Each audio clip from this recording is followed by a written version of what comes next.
IVM. At Simplified, we love discussing hypothetical scenarios for the future, like what the post-COVID world would be like, or if machines could take over the world the way Skynet does in Terminator. Well, the latter can be avoided if we empower our youth and everyone else with the knowledge of AI and how it can be used to make our lives easier and better, just without any of that taking over the world stuff. Luckily, though, Intel's digital readiness program empowers everyone with the skill sets, mindsets, and tool sets to use in an AI fueled world. The Intel AI for Youth program is an initiative that guides today's youth to an understanding of AI, how it's designed, and why it's important today. Intel's been working with the CBSE, the Ministry of Education, and the Government of India to empower today's youth to build social impact solutions while demystifying what AI is. So, how do you take advantage of this? Purchase an Intel Core Powered PC and you get free access to 80 plus hours of immersive and hands-on training about AI. On completion of the program, along with a certificate, you get access to AI toolsets to try to put to use what you've learned. So don't wait. Log on to futurebanawonderful.intel.com. Future Banaw Wonderful by bringing home an Intel powered PC.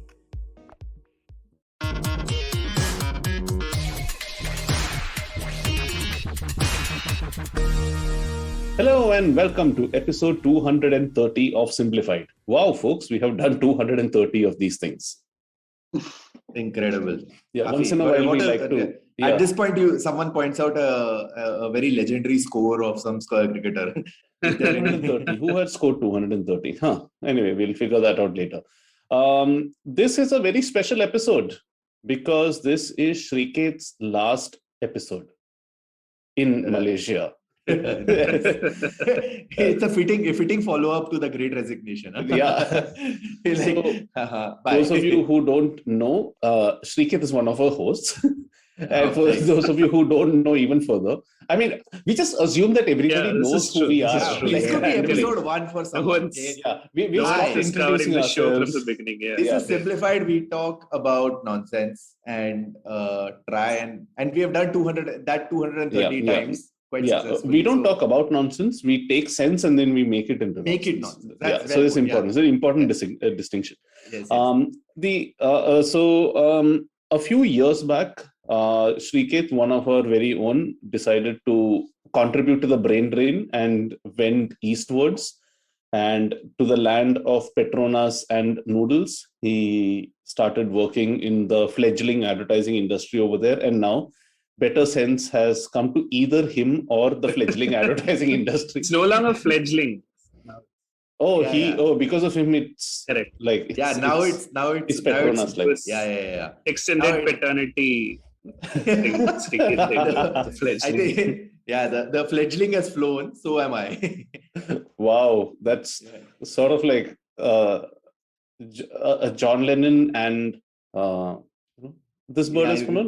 This bird has flown. Yeah. Trying to get a reference in. But anyway, the upshot of all this being that our man is coming back to India, and importantly, he is leaving Malaysia behind. So I thought we could use this episode to actually not just discuss Malaysia, but basically take advantage of the fact Sriket is or was an advertising planner whose job it is to dig out cultural nuances and all that for make benefit glorious brands. So I thought we could dig out the cultural differences between India and Malaysia for make benefit glorious podcast of Simplified. So Sriket, welcome to your own show. Thank you so much. It's an honor. I have rarely ever been afforded this glorious airtime, and I pledge to make absolutely good use of it. Yeah. So first off, how different are this is very wide-ranging question, really, and I guess let's just start from here. How different was it for you to adjust to Malaysia after spending, I guess, pretty much all your life in India? Malaysia. So Malaysia was pretty much the first. This is the first time I lived anywhere outside of India, and it is. And it's not something that you're also, the other factor is a lot of people maybe go from India directly to the US or the UK of which we have some semblance of and some understanding of the culture over there because of TV and movies and stuff like that. But when you come to a place like Malaysia, you are not really very familiar with the culture because it's a little you're not used to There's it. no reference. There's no cultural. There's no reference. But the funny thing is this, that it is so to a large portion. It's Malaysia is heavily influenced by Indian culture, more specifically South Indian and Tamil culture, right? So it is. I mean, especially there is a place called Little India over here, which is in Brickfields, which is basically it looks like an area from Chennai. Right, it's effectively just that, and but with better food. I wouldn't say that. At the risk of getting mauled from people by people from Chennai. No, but it is pretty comparable. Like I started off this morning with a benne dosa. So I mean from MTR and not Chennai but Bangalore as such. But like the thing is that there is a huge Indian influence in across a lot of aspects of Malaysian culture. Whether first of all, Malaysia is one of the few countries which actually has a native Indian population. Now, these guys are called Malaysian Indians. Now, you might think that they are Indians who are settled in Malaysia. These guys have settled in India in the 16th, in Malaysia in the 16th century. They are Indian culture people who have been living in this country for 4 centuries. They have continued that way, and they have their own culture, which is very similar to South Indian culture, but they very distinctly identify themselves as Malaysians rather than Indians. Is it similar to Singapore? Yeah, very much. I mean, saying that it's similar to Singapore is to say that is Pakistani culture similar to Indian culture. I was hoping that you'd go for something less controversial like Pondicherry and Madras, but all right, let's stick with that. No, but the point is Singapore and Malaysia effectively have the same culture. It's just they evolved economically differently as countries, but culturally they're just about exactly the same. So Malaysia has 3 dominant races, which is the Malay race, which is the local Malay people. And then you have the Kuala Lumpur annual marathon. Thanks, sorry, I just had to. Races. Okay. Well races. Well done. Very nicely. Thanks. Yeah. And then there is, of course, the Malaysian Chinese people who are the second biggest race, and then there are the Malaysian Indians. Mm-hmm. And the thing is, the whole narrative of Malaysia is that it's this harmonious melting pot of all these different cultures and how it's very welcoming to all people from different races. So yeah, that's where it's. So when I came here for the first time, I did get a cultural shock in terms of I wouldn't say I got a cultural shock. I think the people in Malaysia got a cultural shock with how because the people here are very reserved and quiet and not as outspoken. They're extremely polite, and getting used to brash Indian is a bit of a joke for them. So I mean that way it was a little bit there, but it's also from a cultural point of view, while India has a very distinct culture because also another factor which is very important is most Indians actually probably have never met another non-Indian. Sure, right? Yeah. Or have interacted with a non-Indian. In fact, most of us, even in Mumbai, if you see, we probably go through our entire day without ever encountering a non-Indian. Or a person from outside the state for a lot of people. Exactly, yeah. So and not just in terms of where they come from, but ethnicity as well. You don't even meet another person from another race often. Sure. Right. But so in Malaysia, the point is that there is because it's such a melting pot of different races, there's a huge expat population that this country actually does have this country is actually used to different races coming together, and there is also a lot of racial conflict just under the surface. So that is one big difference that I found over here, and how, because again, I personally was not used to being around so many people from different races, but that also took some getting used to. So yeah, fundamentally, initially that was the big shock that I got. And is that the case only for the capital city, KL, or is that true across? So, I'm guessing in the rural areas it's still going to tilt towards a native Malay population. It's actually, so that's where it goes down to there's basically pockets of different races dominating different areas. So there are especially if you look at slightly southern and western Malaysia, mainland Malaysia. So Malaysia is also divided into two parts. There's East Malaysia and West Malaysia. West Malaysia is the mainland where KL, all the big cities are. East Malaysia is one small pocket of Sabah, Sarawak, which is primarily Muslim-dominated, Malay-dominated. This is like Borneo Island, spots. Right? Yeah, Borneo Island, Sipadan, stuff like that. Yeah. So there's a lot of touristy stuff over there. But the mainland of Malaysia, yes, the city is the biggest, most multicultural place. So Kuala Lumpur, Penang, Langkawi, to some extent, Johor, these cities are more multicultural. But as you step out, you'll find really strong Indian pockets, really strong Chinese pockets, and most of the villages or kampung, which is the village, which is the word for villages in Malaysia, are mostly Malay dominated, and that is and that actually is a source for a lot of native conflict in this country, which we can cover once we are back from this break. Hey everybody, it's been another great week on the IVM Podcast Network. On Cyrus is joined by two youth leaders from the United Nations We the Change campaign, Akhilesh Anil Kumar and Garvita Gulhati. They talk about why plastic and water are the major issues that need attention immediately. On the Wire Talks, author and journalist Pallavi Iyer tells Siddharth about her latest book, Oriented, an Indian in Japan. On KBCD, we meet entrepreneur Manish Vyas, who talks to Farhad and Sunitra about the world of queer-owned businesses and the challenges they face. On Tere Mere Raste, Keshav takes us to India's biggest man-made lake, Bhopal Tal. And on Yuddha, we discuss how Akbar's fury led to creating a world-changing empire for the Mughals. Do follow us on social media. We're IVM Podcast on Twitter, Facebook, Instagram, and LinkedIn. And remember, if you're enjoying this show or any of our others for that matter, please do tell a friend. We really appreciate you spreading this. Word of mouth helps a lot. And finally, this week, we'd like to thank our sponsors, Cred, Bank of Baroda, Quarter, CoinSwitch, Kuber, Slay Coffee, and Intel. We really appreciate the support. Welcome back to Simplified, where we are talking with soon-to-be expat from the country where he was an expat, Srikeit. So before the break, we were talking about we were starting to talk about the enthralling topic of potential racial conflict in Malaysia. Yeah. So yeah, but I mean, to be very honest and very fair to Malaysia, the racial conflict in this country is extremely muted compared to a lot of the bloodier racial conflicts across the world. But it is quite actually significant because this country, I mean, the breakup of race in this country is that it's almost 75% Malays, 20% Chinese, Malaysian Chinese, and about 5 to 7% Indians, Malaysian Indians.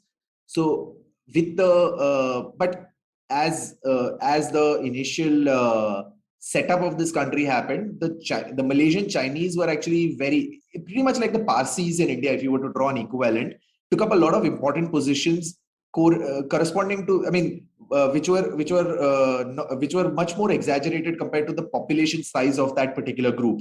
Like Parsis took up a lot of more important positions in Indian society when you look at the size of their overall population. So it's Malaysian Chinese are similar over here.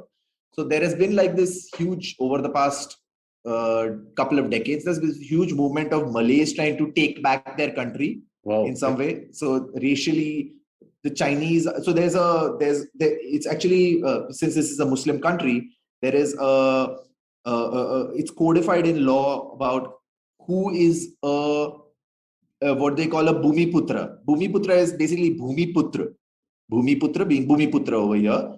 Bhumiputra is someone who's a Muslim Malay, right? And that person is given priority in government jobs, in admissions. So it's basically a huge, the native population gets a leg up over everyone else. And so obviously but everyone identifies as being Malaysian. So there's automatically why am I not as Malaysian as this other guy?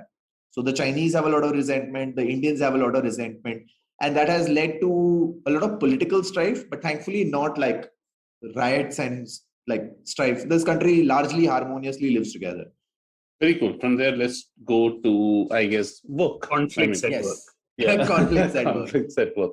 How has it been for you? I mean, you again spent all your professional career over here. So, So one thing that you realize is when you come out here and when you work not just with the Malaysian market, but with the Singaporean market, the rest of the Southeast Asian market, is that for whatever it's worth, however we might criticize, India is a powerhouse in the region. India is like, it's India.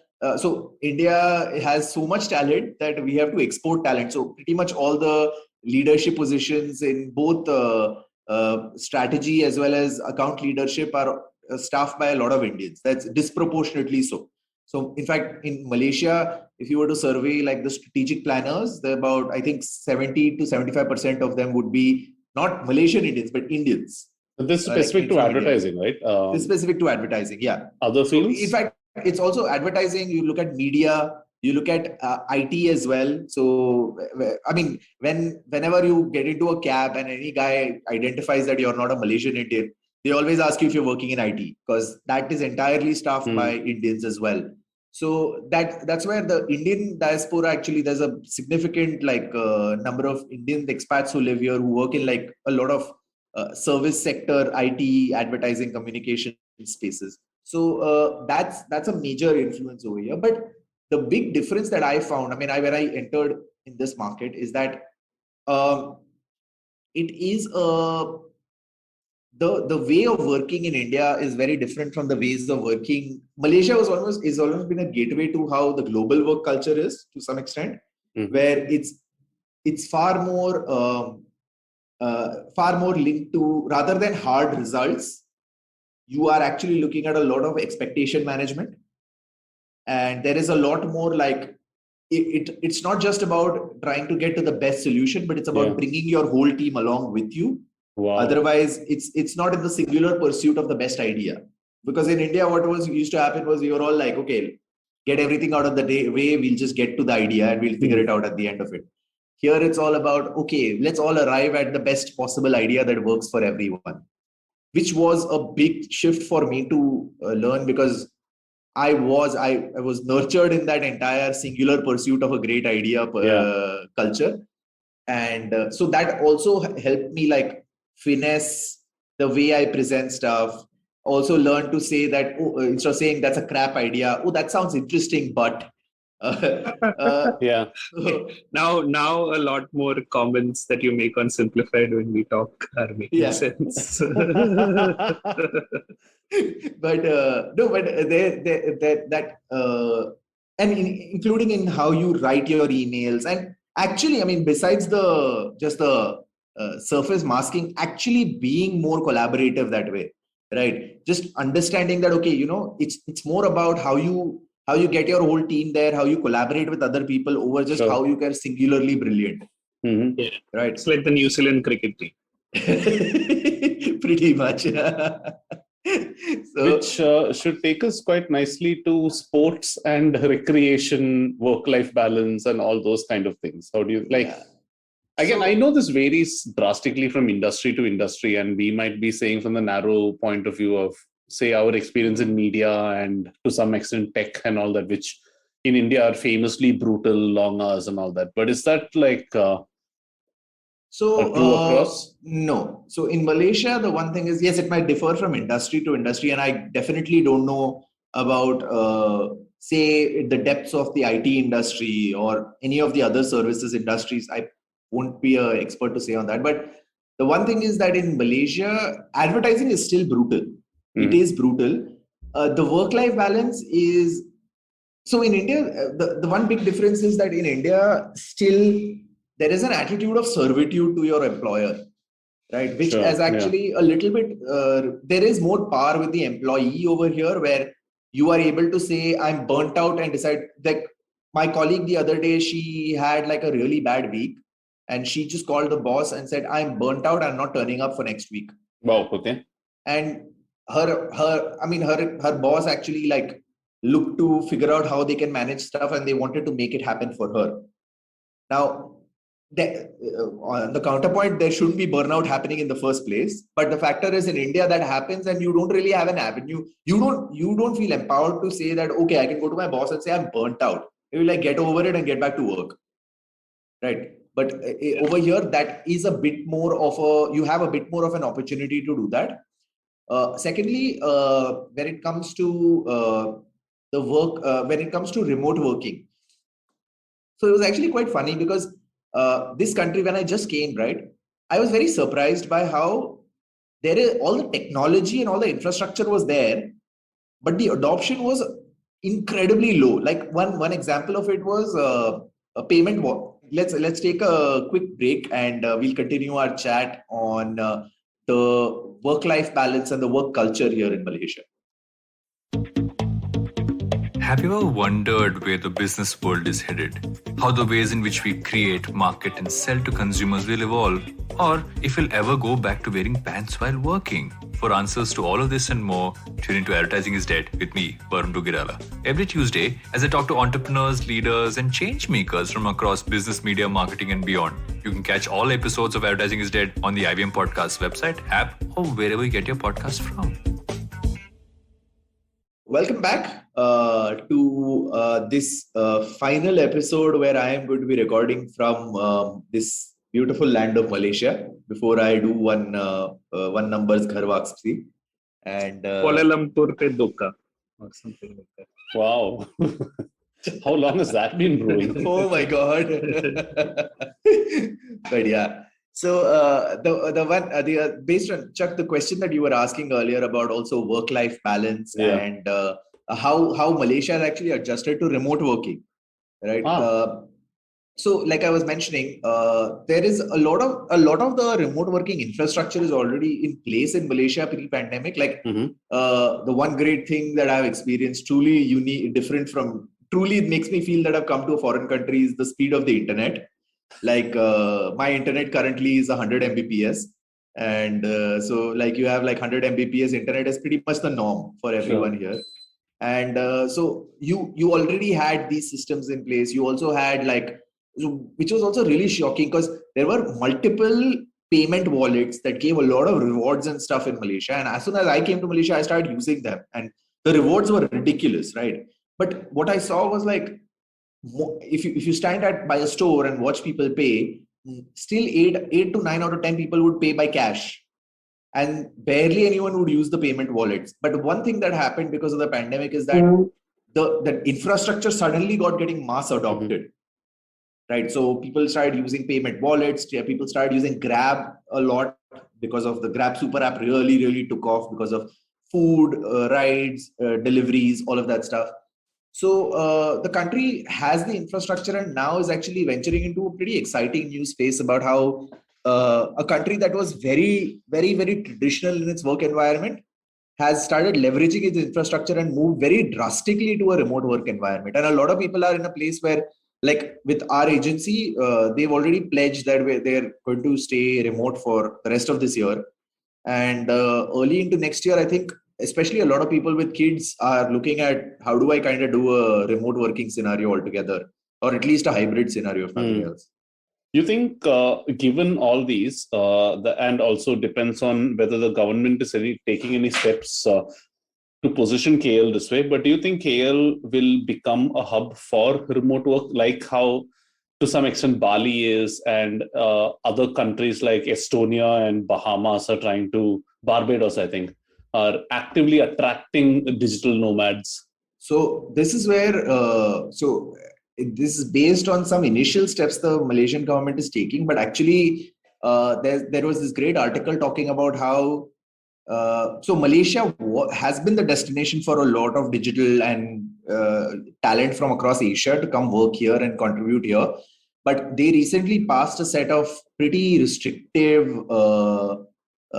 visa rules, just at the same time as Thailand has started passing really relaxed visa rules for this exact digital nomads to come work. People who can earn in Thai baht while working out of their own countries. Because that's not allowed in Malaysia, or it was not allowed till recently in Thailand as well. So they are allowing these functions so that people can kind of contribute to that economy. So they're actually talking about how the next couple of years might just see an exodus of a lot of good international talent from Malaysia and maybe enter the Thai market altogether and stuff like that. So because also it's also linked to the Malaysian government, because the government has, long story short, has become more conservative following this right-wing movement across the world. The government here also has become more traditional, more conservative, more focused on the majority racial group, and kind of drawing discriminations in the middle. And so in that space, that is actually looking like there might be a slowdown for Malaysia in the years that come. Yeah. So it's going the other way. It's going the other way. Whereas Thailand and Singapore always has been progressive, but Thailand is definitely looking at being the people who will benefit. Thailand and Vietnam. Yeah, and Indonesia also to some extent. Yeah, there are at least Indonesia certain islands at least within Indonesia, if not Indonesia as a whole. As a whole, yeah. Mm-hmm. No, that's I mean that is that's sad in some sense, but yeah.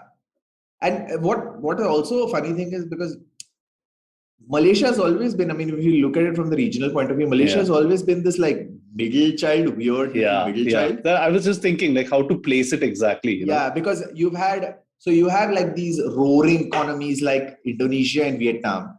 You have very, very tiny and nascent still economies like Thailand, Cambodia, and stuff like that. You have the developed economy of Singapore, and Malaysia has always been like this middle child, which is kind of straddling all of these, and somewhat languishing in its own space as well. Yeah. So the one thing that Malaysia needs to do is like really embrace its identity, because all the hotshot new startups want to go to Vietnam or Indonesia. Mm-hmm. All the established companies want to go to a Singapore. Mm-hmm. Someone who really wants to like grow with the country's economy is going to a Thailand or Cambodia. Yeah. But Malaysia doesn't seem to know where it sits in this entire thing. It doesn't have an identity of its own. So it really needs to define one in some ways. Wow. Profound indeed. What's the like language and stuff like that in Malaysia? Is there a unifying one? Yeah. So it's actually hilarious. My perspective of this. So there is a Malay, there is a language which is called Bahasa Melayu, which is BM, acronymized as BM. It's actually very similar to Indonesia as well. So in Indonesia, it's Bahasa Indonesia. Here it's Bahasa Melayu. Both are Bahasa, which is a similar language. Yeah, Bhasha. It comes from Bhasha, basically, right? And the language is actually, it's in a way, it's a very convenient language, but a very simple one at the same way, because its script is entirely English. Firstly, so you see it fully written in English, so anybody can read it. The second thing is that it draws from Arabic. It draws from the native Malay language roots, and it draws heavily from Sanskrit, right? So you see a lot of words that you will really understand, like flavor is rasa, right? And like, so you like final is akhir, right? And so stuff like that. So there's a lot of words which are loan words from Sanskrit, Arabic, and stuff like that. And finally, it's a language built out of convenience. So for example, notebook is buku nota, right? Okay. And like stuff like that. So you have this whole lorry services, lorry seva. Okay. Right. So you have and that's the language is extremely like convenient and comfortable to use. Mm-hmm. So the script is English. I'm sorry? The script is fully English, 100% in English. So you can see, like, you can read, even if you're not able to understand what it says, you can read the signs and stuff. So, I mean, you can always like get everything, because it's not like you miss out there. So BM as a language is very comfortable to know. But what is also great is that there is a large amount of population that is decently comfortable with English as well. So as such, I feel Malaysia has all the ingredients to be a great employment powerhouse of sorts, because of the English language prevalence. The language also is quite comfortable. The tech base that's over here, the infrastructure that's there, its connectivity and stuff like that. All of that, and plus the one great thing, the fundamentally great thing about Malaysia is that it's one of those countries which has a very high standard of living and a very low cost of living. Right. So in that context, you can actually rent out a house for really cheap. You can get your things for really cheap, and you can effectively live a good first world life around here. So it's a great place to come to retire for, like, I mean, really rich white people and stuff. Or decently Asians, for that matter. Indians who don't have too many experiences. So I think, that leads me towards like two final questions that I have for you. One is like, what are the things that you're going to look forward to when you come over here, which probably looking forward to for the last, year and a half, and what are you going to miss from Malaysia? So what I'm going to look forward to is, Malaysia, right? Keep it legal. Yes, very much so. Yeah, I'm not talking about any of the other illegal things, but the one thing that Malaysia has had even pre-pandemic was that its cultural scene has been quite muted, right? It's not really a cultural powerhouse. Like, bands don't decide to stop by here. It used to have an F1 race, but that stopped. So it's kind of like, when you think about an Asia tour for any kind of cultural act, they'll be like, let's do Singapore, let's do Jakarta because it's massive. Then let's go to Tokyo. Yeah. Right. That's how their progression goes. The Kuala Lumpur is a rare stop, if at all. Yeah. The fact that they missed out about 3 billion people in the middle in this Asia tour. That's okay. Yeah. Yeah. No, but I'm saying East Asia tour, more, not India, not South Asia. But again, so Kuala Lumpur often gets overlooked with that, and the cultural scene here is still nascent. It's not really grown as much. Like, stand-up comedy isn't as developed, the theater scene isn't as developed, and all of those aspects. So what I will really enjoy getting back to is like the vibrancy of like the Indian cities like Mumbai and Bangalore, the amount of shit that's going on, how you can keep yourself occupied by going and participating in so much different stuff. Also, what will be really great for me is just the abundance of vegetarian food and vegetarian food options around. Yeah. Especially for, to be very honest, I'd say from outside of any part in India, maybe outside of the South Asian area, maybe Sri Lanka is still quite friendly, but outside of South Asia, I think in East Asia, Kuala Lumpur is the most vegetarian friendly city because it has a lot of vegetarian options, which honestly a lot of other places in East Asia don't have. But still, the ability to be able to order outside 11 restaurants, 11 selected safe restaurants is going to be a real joy. The Zatar Naan from Carter's Blue is waiting for you. Yeah. Oh, yes. Oh.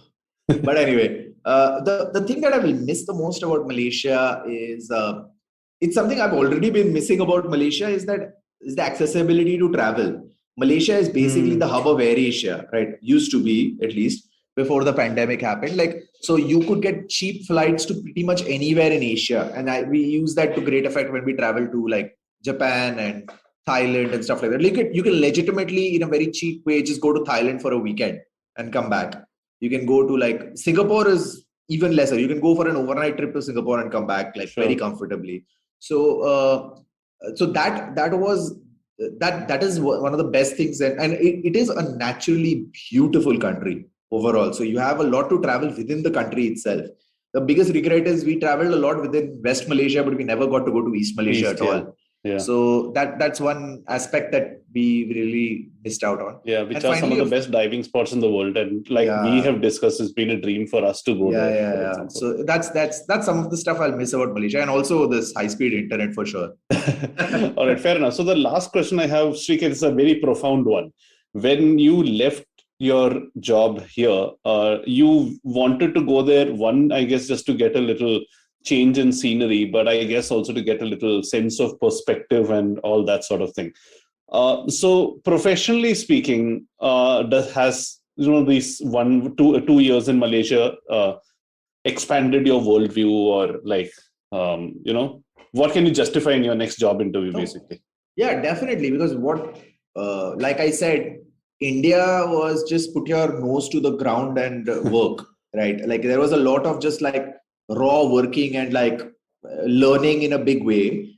The thing is, what I've gotten from Malaysia, which I think is very valuable, is a lot of finesse in working and finesse in interacting with people and having like that the just almost like smoothing the surface kind of scenario where you have a better interaction with people in some way. I've also learned how I mean, having worked only in an Indian environment, the Indian work attitude, work ethic is very different from the other countries and people from other countries and approaches. So you learn and you get a multiplicity of, okay, everyone has their own pace of working, and you be more adjusting to that and you work with that in some ways. So that's been a big learning for me.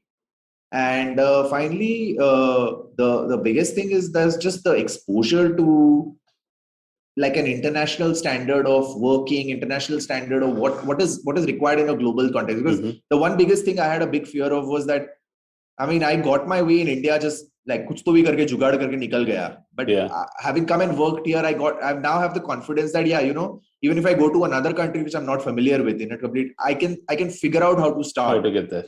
Yeah. So that's the biggest learning I have taken out, I guess. Interesting. Wonderful. So Srikeit, the country of India welcomes you with open arms. Did you try durian? Yes, I did. So very not the fruit directly. I tried durian flavored stuff, but it's, to be very honest, for me it tasted a lot like jackfruit. Yeah. Or it wasn't much different, except it's a lot stronger smelling. And it is, I mean, even though you don't need to try durian when you come to Malaysia. If someone has had durian, you can smell it from in fact, you will not believe, like in Malaysia and Singapore, hotels and public areas have signs everywhere that no durian or mangosteen allowed. Right. Wow. Because mangosteen is not that smelly, is it? No, mangosteen is not smelly, but mangosteen is not allowed because mangosteen stains permanently. Okay. So if you drop mangosteen or something, that stain cannot be cleaned out. So you have signs everywhere that durian not allowed. Yeah, I've seen that. Yeah. So durian is, but I mean, people actually, in fact, there's another thing that a lot of people do is that a lot of people as investment buy durian trees. So you invest in a durian tree because a durian tree to get to maturity takes about 12 years. Wow. So you buy a young durian tree, and then after 12 years you get like whatever the fruit from that. Because in China is the biggest market for durian because they're crazy about durian in China. So they export the durian there and you get like crazy returns on it. So people are always trying to sell durian trees to each other, saying that, hey, I have this young durian tree. In 10 years it will give great fruit, so buy it. Wow. So it's a proper investment. Yeah. So, this is a beautiful, it's a wonderfully crazy country. It's good to know. So, and you are coming back to a equally wonderfully crazy country. So, for sure. Wonderful. That's my kind of crazy though. Yeah. That kind of crazy I'm used to. So the next Simplified episode 231 will be with all of us in the same country for the foreseeable future. Wonderful. Yes. So since Naren's not here, I'm not sure now how to end this episode. So you are the next most sagacious, Chuck. So I am. Okay. I don't know. So stay safe. Stay within India. What? That's a very bad way to end, I know. Yeah. Stay safe, do a ghar wapsi, and stay simplified. Fair enough. I like that one better. Tony, you want to do one as well? No. Okay, fair enough. Everyone write into Srikeit to welcome him back, and he will be hosting fan meets across the country, and we will let you know about tickets and NFTs that will be sold as a result. See you guys soon. See you. Bye-bye. Bye.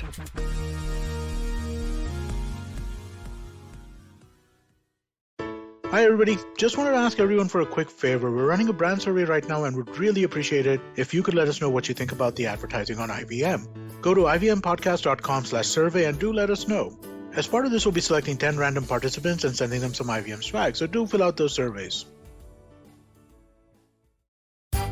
Come learn and experience the ABCDs of being queer with me, Shunetro, and me, Farhad, on our show, Gay BCD. The two of us take you through our stories and experiences of being gay men in the city of Mumbai and have candid and sometimes downright scandalous conversations about sexuality, gay culture, and everything in between. Catch new episodes of Gay BCD every Tuesday on the IVM Podcast website, app, or wherever you get all your podcasts from.